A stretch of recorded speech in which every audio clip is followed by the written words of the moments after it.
Biography of Zapata, 1879–1919. Emiliano Zapata was a soldier, of peasant, who became one of the most important leaders of the Mexican Revolution, 1910–1920. He played an important role in overthrowing the corrupt dictatorship of Porfirio Diaz, El Porfiriato, in 1911, and then joined forces with other revolutionary generals to defeat Victoriano Huerta in 1914. Emiliano Zapata commanded an imposing army, but rarely went to the attack, preferring to remain in its revolutionary base in Morelos. Emiliano Zapata was an idealist revolutionary and made agrarian reform one of the pillars of the Mexican Revolution. He was known under the names El Caudillo del Sur, El Attila del Sur, El Tiger del Sur.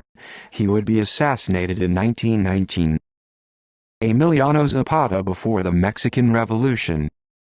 Before the outbreak of the Mexican Revolution, Emiliano Zapata was a young peasant like many others in his home state of Morelos. His family lived well in the sense that he had his own land and did not work as laborers on one of the many sugarcane plantations. Zapata was a cultured and refined person besides being a good rider and well-known bullfighter. He was elected president of the small town of Aniquilco in 1909 and would begin to defend the land of his neighbors from the greedy landlords. When the legal system failed against him, he would rise in arms with the peasants and threaten to take the lands that belonged to them by force. Start of the Mexican Revolution. Emiliano Zapata and the end of the government of Porfiriato.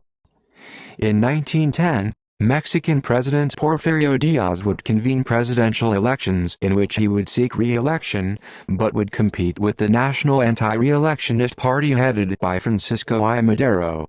Porfirio Diaz would win the elections that would be tarnished with rumors of fraud, before which Francisco I. Madero was forced to go into exile in the United States. Rise of peasant guerrilla leaders. From the U.S. Francisco I. Madero called the revolution and uprising against the dictatorship of the Porfiriato in the document called Plan de San Luis Potosi.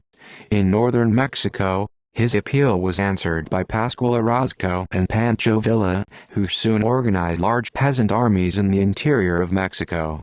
In the south, Emiliano Zapata saw this as an opportunity for change. He, too, raised the peasants in arms and began to fight against federal forces in the southern states.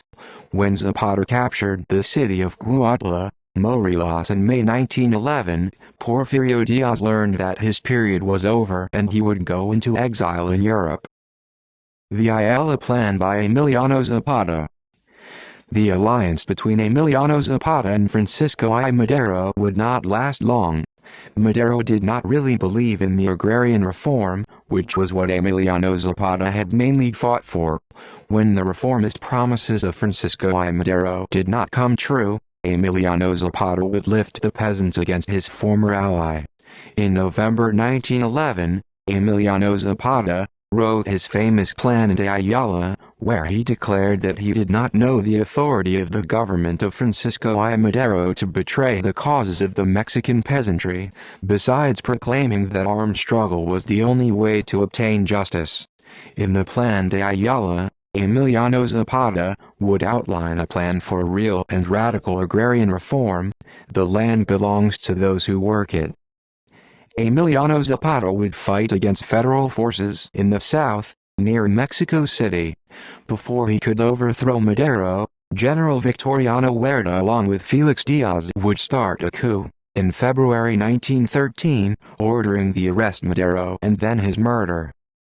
Fight against the dictatorship of Victoriano Huerta. Victoriano Huerta was a general who had been responsible for many atrocities in southern Mexico in an attempt to end peasant rebellions. Emiliano Zapata was not alone to fight the new threat. In the north, Pancho Villa, who had supported Francisco I. Madero, immediately took a stand against Victoriano Huerta. They were joined by two figures of new presence in the Mexican Revolution: Venustiano Carranza, promulgating the Plan of Guadalupe, where he declared the government of Victoriano Huerta illegitimate, and Álvaro Obregón, who raised large armies in Coahuila and Sonora respectively. Together they put an end to the coup government of Victoriano Huerta, who resigned and fled the country in June 1914 after repeated military defeats against the Big Four. Provisional government of Venustiano Carranza, an alliance between Emiliano Zapata and Pancho Villa. With Huerta off stage, the Big Four almost immediately began to fight among themselves. Pancho Villa and Venustiano Carranza despised each other, and began to fight even before Huerta's retirement.